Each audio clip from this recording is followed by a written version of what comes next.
Hello po.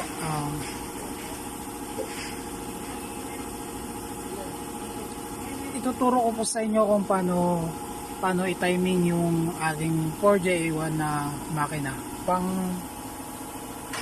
crosswind. Po. Pang crosswind po yan.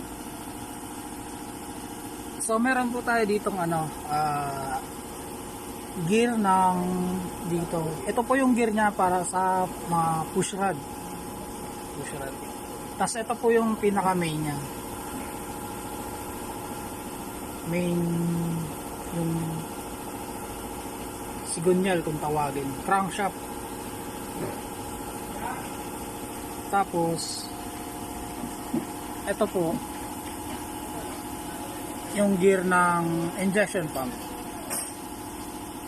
Tapos ito naman po yung balancer.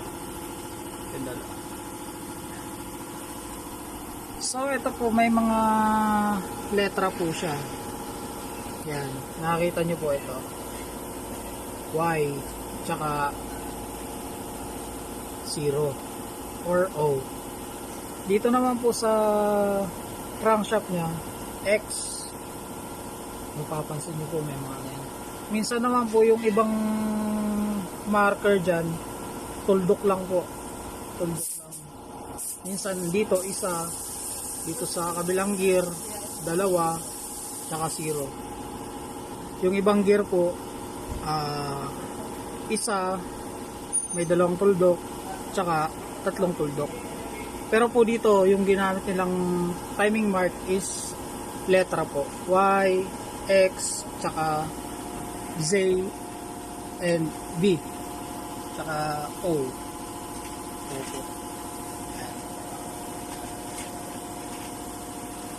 So bali po itatapat-tapat po natin. Ita-timing na po natin.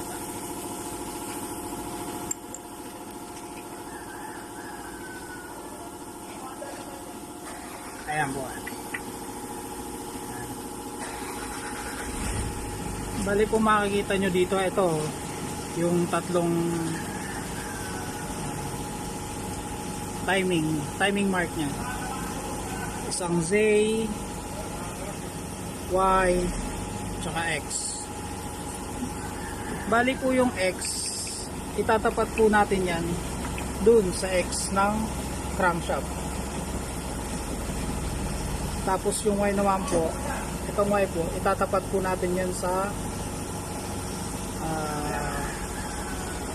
gear ng push rod.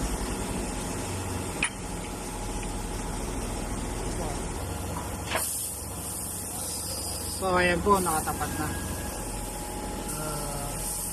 Y, tapat po natin sa Y.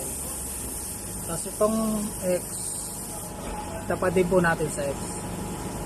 Tapos itong Z po, yung Z na yan, itatapat na po natin yan dun sa balancer niya. So balancer, yung nakalagay po dito. At ito po yun. Yan.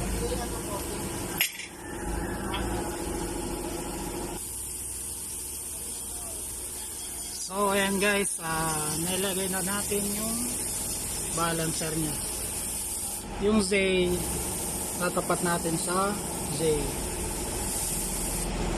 At yung V, itatapat din natin dito sa yung V. Dito sa may injection pump.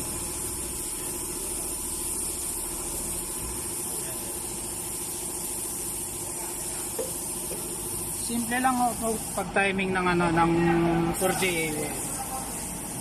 Makikita nyo naman po may mga timing mark naman po yan. Yan.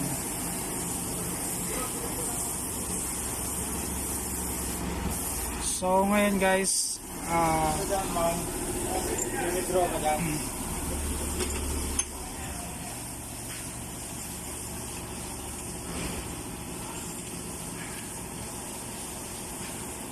natin kakalimutan, tornilyo yan. Baka biglang bumalas.